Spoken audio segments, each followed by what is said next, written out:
Welcome back, my dear students. Today I am going to teach a wonderful prose, section 1, which is Sir Isaac Newton, Ingenious Scientist, written by Nathaniel Hawthorne. Dear students, do you know about Sir Isaac Newton? Yes, of course, he is greatest scientist in the world who was first invented the gravity. Students first of all லெசனுக்குள்ளார போகிறதுக்கு முன்னாடி autobiography biography அப்படின்னா என்னன்னு தெரிஞ்சுக்கலாம். Autobiography அப்படின்னாக்கா one person who writes in that is called autobiography. ஒரு பர்சன் தன்னை பற்றி இல்லை அவனுடைய வாழ்க்கை வரலாறு பற்றி எழுதுனாக்கா அதுக்கு பேர் தான் ஆட்டோபயோகிராஃபி அப்படின்னு சொல்கிறாங்க. அதே போல் biography one person who writes themself that's called biography அப்படின்னு சொல்கிறாங்க.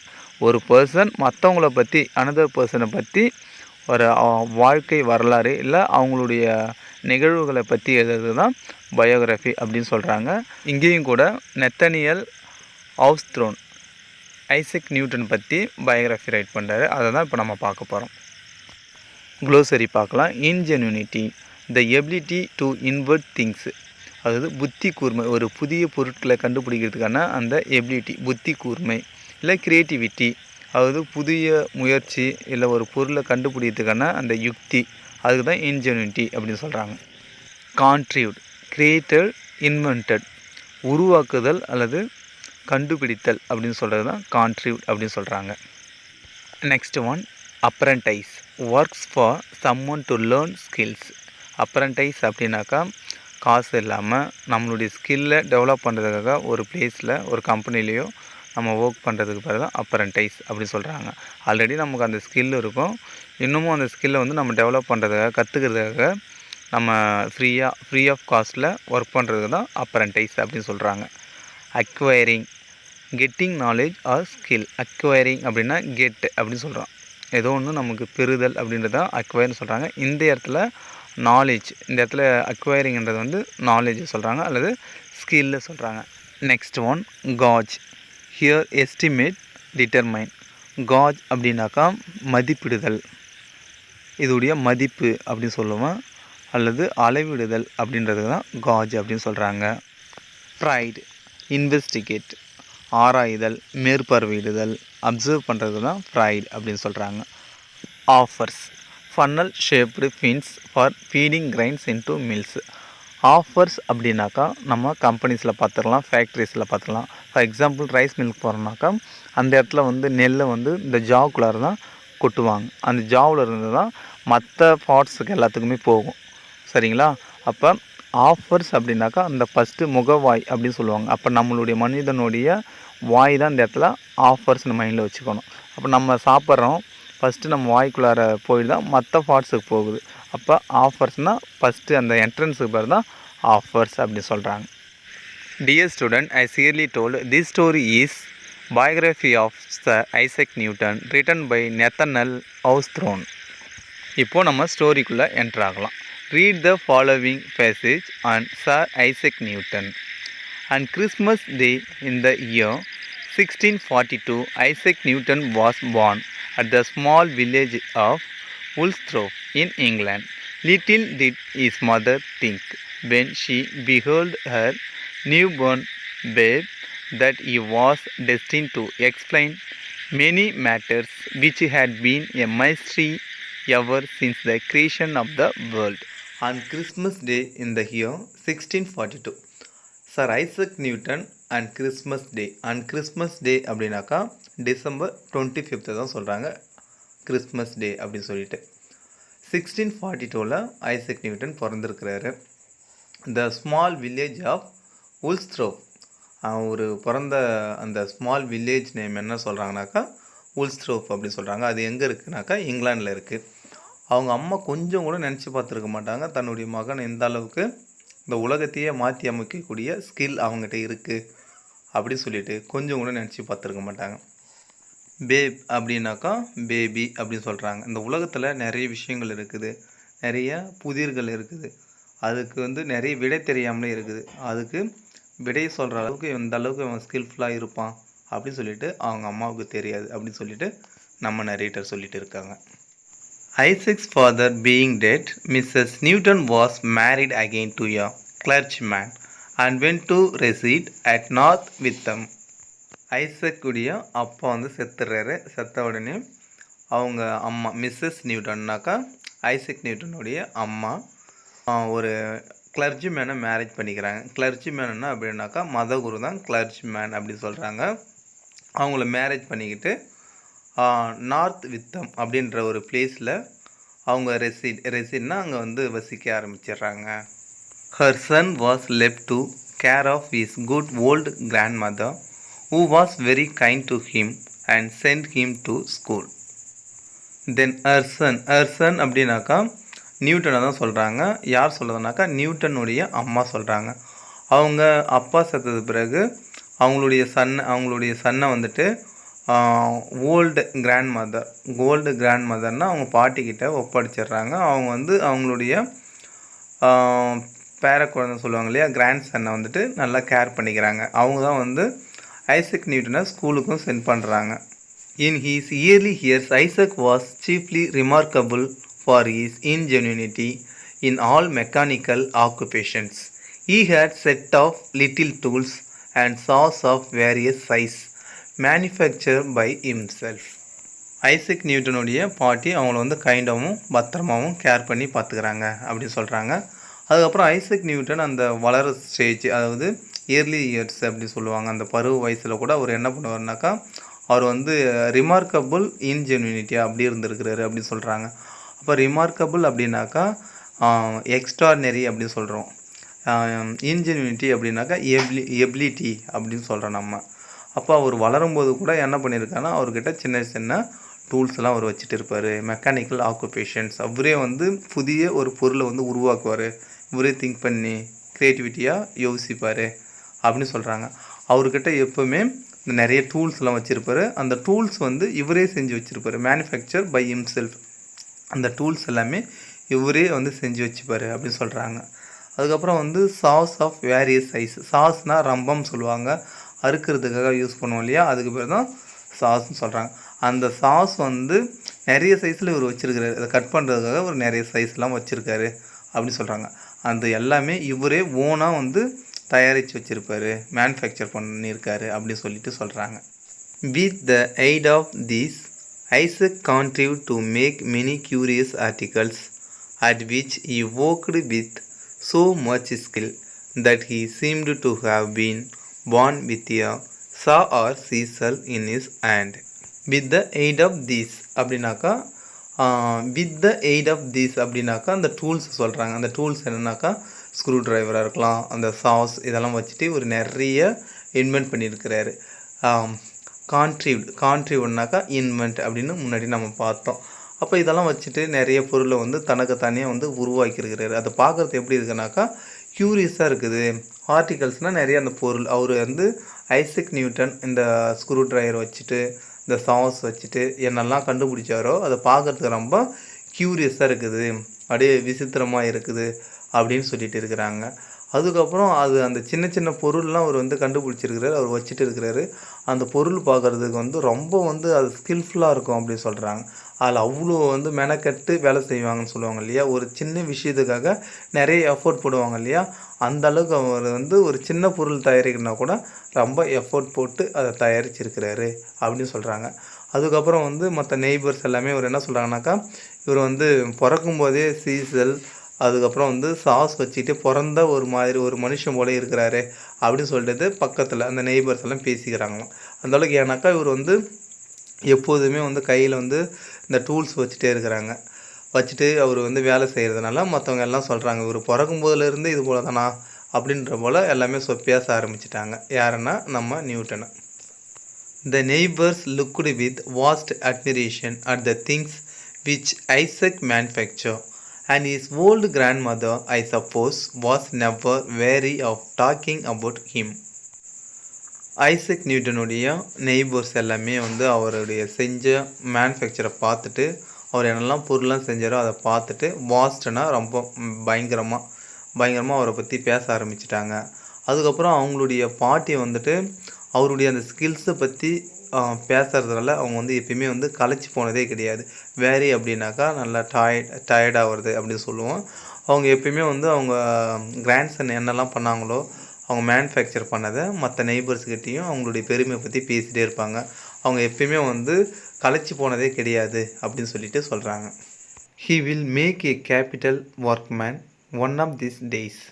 She would probably say, no fear but what Isaac will do well in the world and be a rich man before he dies. Grandmother சொல்கிறாங்க, ஒரு நாளில் இவன் வந்து ஒரு டைமில் வந்து இவன் வந்து கேபிட்டல் ஒர்க்மேன்னா இவர் ஒரு சயின்டிஸ்ட் ஆவார். அவருடைய ஃபீல்டில் இவரும் ஒரு தலை சிறந்த ஒரு கேபிட்டல் ஒர்க்மேன் ஆவார் அப்படின்னு சொல்லிட்டு அவங்க சொல்கிறாங்க. அது வந்து அவனுடைய லைஃப்பை பற்றி எனக்கு வந்து எந்த ஒரு பயமும் கிடையாது. அவன் வந்து அவன் லைஃப்பை வந்து நல்லா கொண்டு போவான், அவன் நல்லா வளர்ந்துருவான் அப்படின்னு சொல்கிறாங்க. இந்த உலகத்தில் அவன் வந்து ஒரு தலை சிறந்த மனுஷனாக விளங்குவான் அப்படின்னு சொல்லிட்டு அவங்க பாட்டி சொல்கிறாங்க. அது மட்டும் இல்லாமல் இவன் கண்டிப்பாக இந்த உலகத்தில் இந்த வேர்ல்டில் ஒரு ரிச் மேன் ஆவான், இவனும் ஒரு பணக்காரனாக ஆவான். இவன் சாவறதுக்குள்ளார இவனால் பணக்காரனாக ஆக முடியும் அப்படின்னு சொல்லிட்டு அவங்க பாட்டி சொல்கிறாங்க. Some of his friends no doubt advised Isaac's grandmother to apprentice him to a clockmaker, for besides his mechanical skills, the boy seemed to have a taste of mathematics which would be very useful to him in that profession. Isaac நியூட்டனுடைய some friends வந்துட்டு அவரை பற்றி சொல்கிறாங்க. கண்டிப்பாக இவன் வந்து நல்ல workmen ஆவான், இவனுக்கு வந்து எந்த ஒரு டவுட்டுமே இல்லை அப்படின்ற போல் சொல்லிவிட்டு அவங்க ஃப்ரெண்ட்ஸ் வந்து ஐசக் நியூட்டனுடைய கிராண்ட் மதர்கிட்ட சொல்கிறாங்க, இவனை வந்துட்டு கிளாக் மேக்கர் அவங்கக்கிட்ட போயிட்டு அப்ரெண்டைஸ், அதாவது பணமே இல்லாமல் இவனுடைய ஸ்கில்லை இன்னமும் டெவலப் பண்ணிக்கிறதுக்காக இன்னும் நல்லா அவன் வளர்த்துக்கணும் அப்படின்னாக்கா இவன் அந்த கிளாக் மேக்கர் அவங்கக்கிட்ட போயிட்டு இவங்களை விடுங்க, இவன் வந்து இன்னமும் வந்து நல்லா இவனுடைய மெக்கானிக்கல் ஸ்கில்லை வந்து டெவலப் பண்ணிப்பான் அப்படின்னு சொல்லிட்டு சஜஸ்ட் பண்ணுறாங்க. அதுக்கப்புறம் வந்துட்டு இவனுக்கு அது மட்டும் இல்லாமல் நான் நிறைய பார்த்துருக்கேன், இவனுக்கு வந்து மேத்தமெட்டிக்ஸ் அந்த டேஸ்ட்டும் இருக்குது, அந்த ஸ்கில்லும் இவன்கிட்ட இருக்குது. அப்போ இவனுக்கு இது போல் பண்ணும்போது இவனுடைய அந்த ப்ரொஃபஷன்னா இவனுடைய ஃபீல்டை வந்து நல்லா யூஸ்ஃபுல்லாக லீட் பண்ணுறதுக்குன்னு நிறைய சான்சஸ் இருக்குது அப்படின்னு சொல்லிட்டு அவங்க கிராண்ட் மதர்கிட்ட சஜஸ்ட் பண்ணுறாங்க நியூட்டனுடைய friends. And then in due time Isaac would set off for himself and would manufacture curious clocks like those that contain sets of dancing figures which issue from the dial plate when the hour is struck, or like those where a ship sails across the face of clock and is seen tossing up and down on the waves as often as the pendulum vibrates. இப்போ வந்து நம்ம clock அப்படின்றது வந்து ஒரு சாதாரண விஷயமா இருக்குது. ஆனால் ஒரு ஐசக் நியூட்டன் வாழ்ந்த பீரியட்ஸில் அது ரொம்ப கஷ்டம். ஏன்னா அவர் வாழ்ந்தது வந்து 16-17 செஞ்சுரியில் வந்து வாழ்ந்துருக்கிறார். இப்போ நம்ம வாழ்றது வந்து 21st நம்ம வாழ்ந்துட்டு இருக்கிறோம். அந்த டைமில் வந்து கிளாக் அப்படின்னாலுமே ஒரு பெரிய விஷயம் தான், அந்த கடிகாரம் அப்படின்னாலுமே ரொம்ப ஒரு பெரிய விஷயம். அப்போ அதை செய்யணும், அதை மேக் பண்ணணுன்றதை வந்து நிறைய வந்து ஸ்கில்லாக நம்ம பண்ணால் தான் அதை செய்ய முடியும். அதனால தான் அதுக்கு வந்து அந்த கம்பெனிக்கே இவரை வந்து சென்ட் பண்ணலாம் அப்படின்னு சஜஷன் சொல்லியிருக்கிறாங்க. இன் டியூ டைமில் ஐசக் நியூட்டன் க்யூரியஸான ஒரு கிளாக் வந்து மேனுஃபேக்சர் பண்ணியிருக்காரு. அது யார் மேனுஃபேக்சர் பண்ணுறதுனாக்கா இவரே வந்து பண்ணியிருக்கிறாரு. அது பார்க்குறது ரொம்ப க்யூரியஸாக ரொம்ப இன்ட்ரெஸ்ட்டாக இருக்குது அப்படின்னு சொல்கிறாங்க. அதுக்குள்ளார வந்து டான்ஸிங் ஃபிகர்ஸ், அப்போ 2 ஃபிகர்ஸ் வந்து அதுக்குள்ளார வந்து டான்ஸ் பண்ணுற போல் இருக்குது அப்படின்னு சொல்கிறாங்க.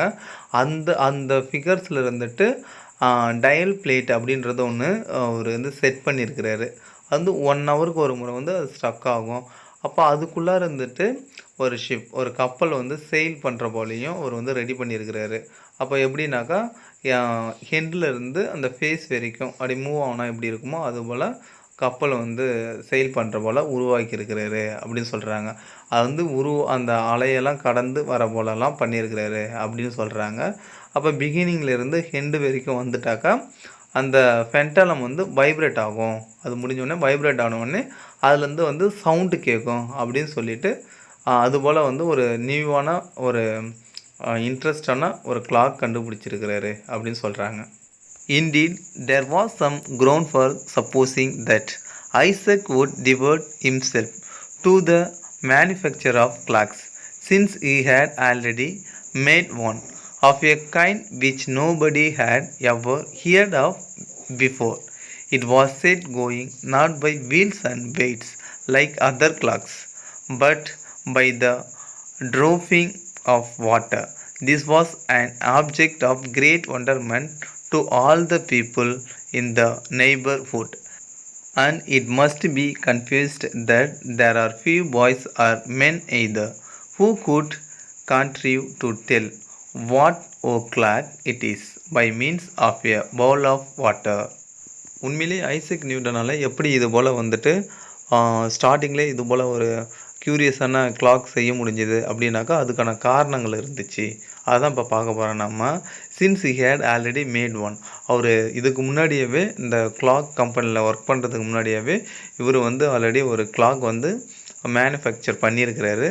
அது வந்து நல்லா பக்காவாக அழகாக இருந்திருக்கு அப்படின்னு சொல்கிறாங்க. இதுக்கு முன்னாடி வந்து அதை பற்றி யாருமே கேள்விப்பட்டிருக்க மாட்டாங்க, யாரும் நெய்பர்ஸ் யாருமே கேள்விப்பட்டு இருக்க மாட்டாங்க அப்படின்னு சொல்கிறாங்க. It was set going not by wheels and weights. Already Isaac Newton வந்துட்டு ஒரு டிஃப்ரெண்ட்டான ஒரு கிளாக் ஒன்று மேனுஃபேக்சர் பண்ணியிருக்கிறாரு. அதுக்கு வந்து வீல்ஸு கிடையாது, வெயிட்ஸ் கிடையாது, எதுவுமே கிடையாது. ஜஸ்ட்டு அது வந்து வாட்டரில் வந்து ட்ரூவ் பண்ணிகிட்டு இருக்கோம், வாட்டரில் வந்து ஓடக்கூடிய வகையில் இவர் வந்து மேக் பண்ணியிருக்கிறாரு அப்படின்னு சொல்லிட்டு இவர் வந்து சொல்கிறாங்க. அது மட்டும் இல்லாமல் இதுபோல் கிரேட் ஒண்டர்மேனால் அதை மட்டும்தான் பண்ண முடியும் அப்படின்னு சொல்லிட்டு எல்லா பீப்புளும் வந்து நெய்பர்ஸில் இருக்கிற பீப்புளெலாம் வந்து அட்மையர் பண்ணுறாங்க. அதுக்கப்புறம் இந்த வாட்டர் மூலிமா மேனுஃபேக்சர் பண்ண கிளாக்கில் யார் வேணாலும் டைம் பார்க்கலாம், என்ன டைம்ன்றதை வந்து அக்யூரேட்டாக பண்ண முடியும். அது வயசானவங்களாக இருந்தாலும் சரி, சின்ன பசங்களாக இருந்தாலும் சரி, அதை அக்யூரேட்டாக பார்க்க முடியும். எது மூலியமானாக்கா இந்த பவுல் ஆஃப் வாட்டர், அந்த வாட்டர் மூலியத்தில் தயாரித்த அந்த கிளாக்கில் இருந்து கரெக்டாக நம்ம என்ன டைம் அப்படின்றத நம்ம கரெக்டாக சொல்ல முடியும் அப்படின்ட்டு சொல்கிறாங்க. Besides the water clock, Isaac made a sundial. Thus his grandmother was never at a loss to know the hour, for the water clock would tell it in the shade, and the dial in the sunshine. The sundial is said to be still in existence at Woolsthorpe, and the corner of the house where Isaac dwelt. Isaac இன்னொரு க்யூரியஸான clock ஒன்று manufacture பண்ணுறாரு. எது மூலிமா அப்படின்னாக்கா சன்டயல் அப்படின்ற ஒரு சர்க்கிம்ஸ்டன்ஸை வச்சுட்டு அவர் வந்து மேக் பண்ணுறாரு. இதனால் அவங்க கிராண்ட் மதர் வந்து டைம் எப்பவுமே மிஸ் பண்ணது கிடையாது அப்படின்னு சொல்கிறாங்க. இப்போ ஹாட் டைமில் அந்த சன்டயலை வச்சுட்டு அவங்க வந்து கிளாக் கரெக்டான டைமை வந்து பார்ப்பாங்க அப்படின்னு சொல்கிறாங்க. இதே வந்து ஷேடோ டைம், அதாவது ரெய்னி டைம் இல்லை வந்து ஷேடோ டைமில் வந்துட்டு இந்த வாட்டர் கிளாக் மூலிமா அவங்க வந்து டைம் பார்ப்பாங்க அப்படின்னு சொல்லிட்டு சொல்கிறாங்க.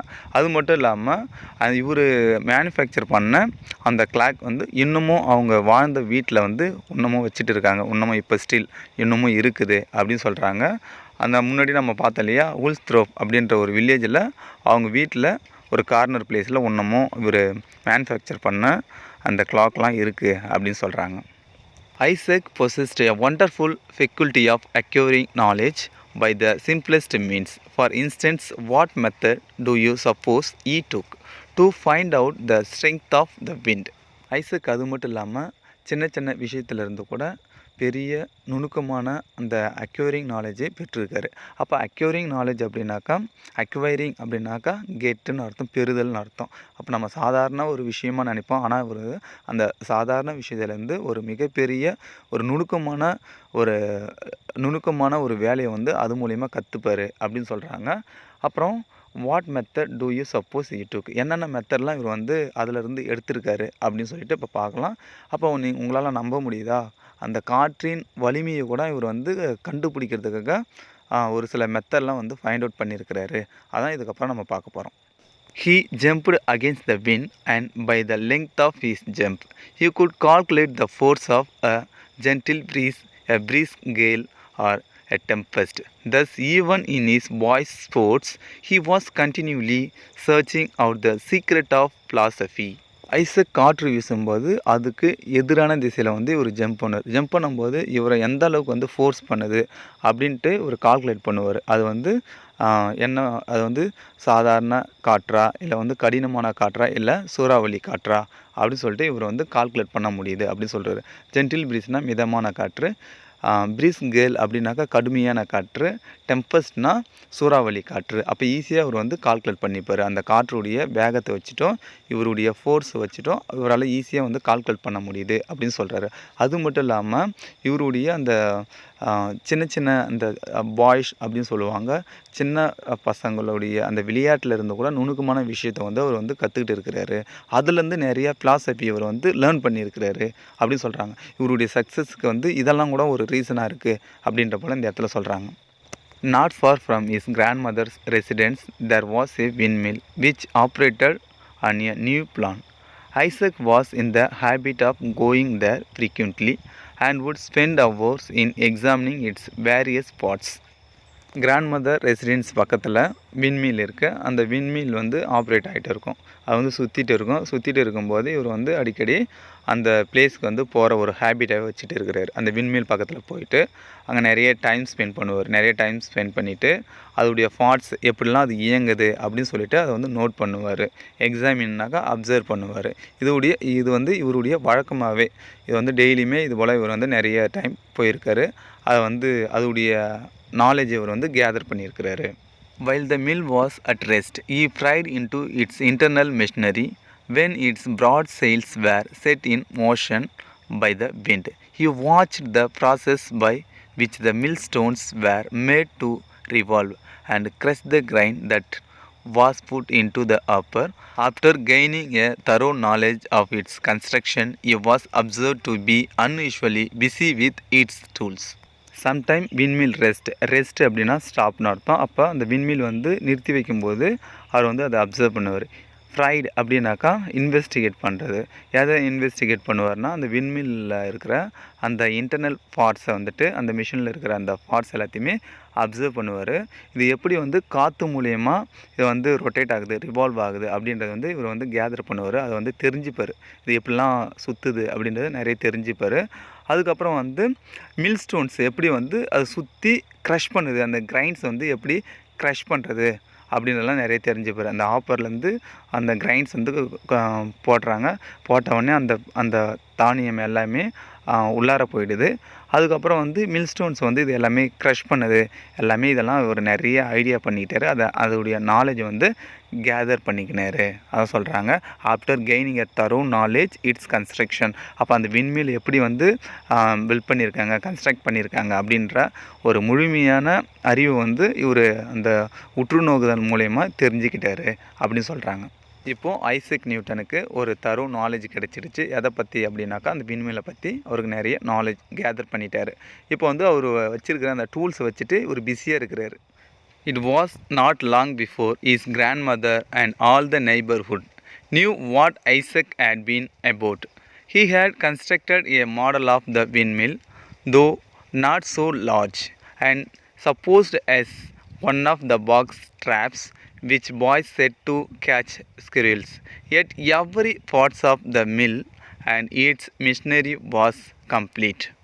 இப்போது grandmother as well as neighbourhood இவங்களுக்கெல்லாம் வந்து ஒரு ஆன்சர் கிடச்சிருக்கு. எதுக்காக இவர் வந்து இந்த டூல்ஸை வச்சுக்கிட்டு ஒர்க் அவுட் பண்ணியிருந்தார் அப்படின்றதுக்கான ஒரு ஆன்சர் கிடச்சிருக்குது. அது என்னன்னாக்கா, இவரே அந்த விண்மீல் பார்த்தார் இல்லைங்களா, அந்த விண்மீலை பார்த்த பிறகு இவர் அந்த விண்மீல் போலவே இவர் ஒரு மாடல் ஆஃப் த விண்மீல் வந்து கன்ஸ்ட்ரக்ட் பண்ணியிருக்கிறாரு.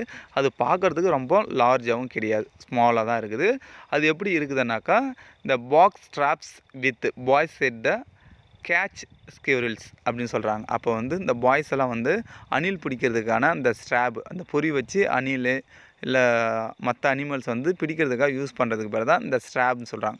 அதுபோல் ஒரு சின்ன சைஸில் அந்த பாக்ஸை வச்சுட்டு இவர் வந்து ஒரு விண்மீல் வந்து கன்ஸ்ட்ரக்ட் பண்ணுறாரு அப்படின்னு சொல்கிறாங்க. அப்போ அந்த பெரிய விண்மீலில் என்னென்ன பார்ட்ஸ் எல்லாம் பார்த்தாரோ அந்த மிஷின் எல்லாமே அந்த சின்ன விண்மீலில் வந்து இவர் வந்து செட்டப் பண்ணியிருக்கிறாரு அப்படின்னு சொல்கிறாங்க. இப்போ வந்து அது வந்து கம்ப்ளீட் பண்ணி வச்சுருக்காரு. அந்த பாக்ஸ் வந்து இப்போ கரெக்டாக இருக்குது, அந்த விண்மீல் போலவே இருக்குது. ஃபஸ்ட்டு அங்கே பார்த்தாரு இல்லைங்களா, அதே போல் இவர் வச்சுருக்கிற விண்மீலும் சின்னதாக இருந்தாலும் எல்லா பார்ட்ஸும் இவர் வந்து அட்டாச் பண்ணியிருக்கிறாரு அப்படின்னு சொல்கிறாங்க. It's little sails were neatly made of linen and whirled round very swiftly when the mill was placed in a draught of air. Even a foot of wind from Isaac's mouth or from a fair of willows was sufficient to set the sails in motion. And what was most curious, if a handful of grains of wheat were put into little offer, they would soon be converted into snow white flour. இப்போது காற்றலை மூலயமா அந்த விண்மில் மூலயமா எப்படி machine function ஆகுது அப்படின்றத தான் இப்போ பார்க்க போகிறோம். It's little sails were neatly made of linen. லில்லன் அப்படின்னா கைண்ட் ஆஃப் ஜூட்னா ஒரு வகையான சணல். அந்த சணல் மூலியமாக தான் அந்த ஃபெல்லோஸ்னால் காற்றாடி சொல்லுவோம். நம்ம வீட்டில் இருக்குது இல்லையா ஃபேனுடைய விங்ஸுக்கு தான் ஃபெல்லோஸ்னு சொல்கிறாங்க, அந்த விங்ஸ். ஓகேவா? அப்போ என்ன பண்ணோன்னா அந்த காற்றடிக்கும் போது அந்த ஃபெல்லோஸ் வந்து ரிவால்வ் ஆகுது. ரிவால்வ் ஆனோடனே இந்த மிஷின் வந்து ஃபங்க்ஷன் ஆகுது. ஈவன் ஐசக் வந்து அவருடைய வாயிலிருந்து ஹேர் ப்ரொடியூஸ் பண்ணுறாரு. அந்த ஹேரில் கூட அந்த காற்றாடி வந்து ரிவால்வ் ஆகுது, சுற்றுது அப்படின்னு சொல்கிறாங்க.